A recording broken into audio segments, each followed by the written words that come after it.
So రేపటిది trade plan చూద్దాం madam. రేపు Nifty levels చూసుకుంటే హై ఆల్మోస్ట్ నిన్న ఇక్కడ ఒకటి రిజెక్ట్ అయింది.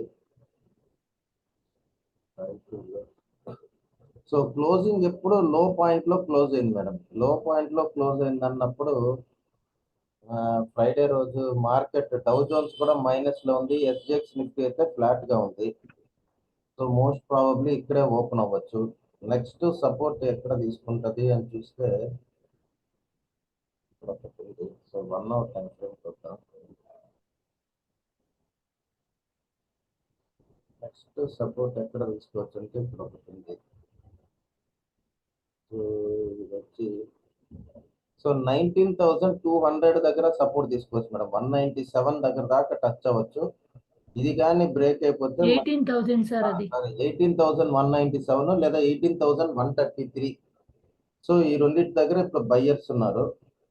సో ఇప్పుడు మార్కెట్ చూస్తే సింగిల్ డైరెక్షన్ లో 2 days ఫాల్ వచ్చింది. సో ఒకవేళ పైకి కానీ వెళ్తే ఇది ఫ్లోర్ ని కాస్త రూఫ్ తీసుకోవడానికి ఛాన్స్ ఉంది. సో ఇక్కడ ఒక ఛాన్స్ ఉంది. సో 18,345 దగ్గర ఒక ఛాన్స్ ఉంది మేడం. సో 18,345 పైకి వెళ్తే 345 దాకా వెళ్ళి రివర్స్ రావడానికి ఛాన్స్ ఉంది. ఒకవేళ 345 కానీ క్రాస్ అయిందంటే 440 దాకా వెళ్ళడానికి ఛాన్స్ ఉంది. సో దీని ప్రకారం ఈ రెండు లెవెల్స్ ఇంపార్టెంట్. సో ఇది గుర్తుపెట్టుకోండి, రేపు లైవ్ లో డిసైడ్ చేద్దాం ఎట్లా అయ్యిందనేది. సో ఇప్పటికైతే ఈ లెవెల్స్ ఇంపార్టెంట్. ఓకే, ఓఐలో ఎలా ఉందో చూస్తే ఓఐలో ఆల్మోస్ట్ 1,08,000 ఎక్కువ ఉన్నారు మేడం. 1,08,000. సో 18,400 అనేది రెసిస్టెన్స్ మేడం. 18,400 దగ్గరికి వస్తే మటుకు పిఈ ఆర్డర్. డౌన్ సైడ్ కానీ వస్తే 18,300 కూడా ఒక రెసిస్టెన్స్ తీసుకోవచ్చు. సో 300 కానీ బ్రేక్ అయిపోయిందంటే మటుకు మనకి నెక్స్ట్ టార్గెట్ అయితే 18,100 దాకా కనిపిస్తుంది మేడం. సో 18,400 దగ్గర అయితే క్రాస్ కాదు మేడం. ఇక్కడికి వచ్చిందంటే మటుకు పిఈ ఆర్డర్ ని డెలివరీకి తీసుకోవచ్చు. ఒకవేళ 18,300 కానీ టచ్ అయితే 18,300 దగ్గర మనం ఒక ఎస్ఎల్ వదిలేసి పిఈ ఆర్డర్ చూడొచ్చు మేడం. సో అల్టిమేట్ టార్గెట్ అయితే నేను 18,100 అనుకుంటున్నా. సో అల్టిమేట్ టార్గెట్ 18,100 అనుకున్నాను. ఇప్పుడు ఎంతలో ఉంది మార్కెట్? 269 అంటే ఇంకా ఓకే. సో అల్టిమేట్ టార్గెట్ అయితే ఇక్కడ 133. 100 అంటే అరౌండ్ 133 దాకా రావచ్చు. సో 255 కానీ బ్రేక్ అయిపోతే రేపు ఛాన్సెస్ ఎక్కువ మేడం. డౌన్ ట్రెండ్ కే ఛాన్సెస్ ఎక్కువ ఉంది మండే కూడా. సో ఒకవేళ పుల్ బ్యాక్ కానీ అయితే 345 దగ్గరికి వెళ్ళి కానీ రివర్స్ వస్తే బాగుంటది. 345 లేదంటే ఇక్కడ ఒక సపోర్ట్ ఉంది రెడ్ క్యాండిల్ హైకి. సో మాక్సిమం 384 దాకా వెళ్ళాలి పైకి వెళ్తే. సో 400 దగ్గర సెల్లర్స్ ఉన్నారు కాబట్టి 400 దగ్గర కానీ పిఈ ఆర్డర్ దొరికితే మటుకు జాక్ పాట్ మేడం. ఒకవేళ మిస్ అయిందంటే మటుకు 345 టచ్ అవ్వచ్చు.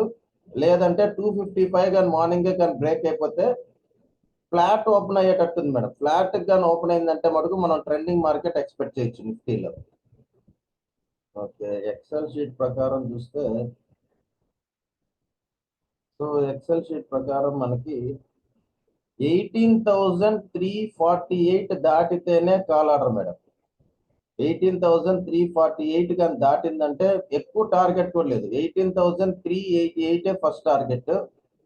సో 80 ఇక్కడ 40 పాయింట్స్ కాబట్టి ఇది 40 పాయింట్స్ మనం ట్రేడ్ చేయము. సో మోస్ట్ ప్రాబబ్లీ 18,400 కానీ క్రాస్ అయ్యి క్యాండిల్ క్లోజ్ అయితేనే కాల్కి చూడండి మేడం. సో దాని ప్రకారం అయితే 18,506 first target. So 18,573 next target.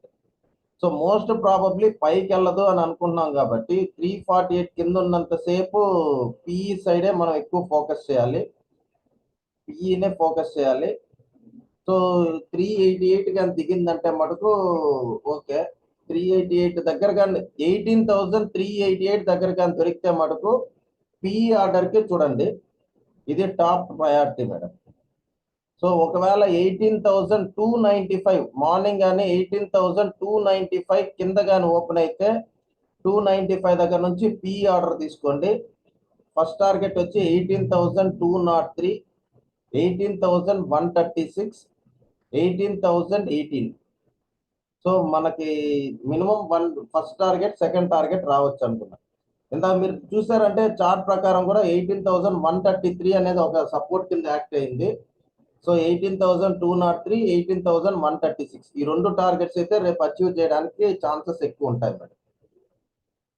So ఈ లెవెల్స్ గుర్తుపెట్టుకున్నారా మేడం? లెవెల్స్ క్లియరా? ఓకే.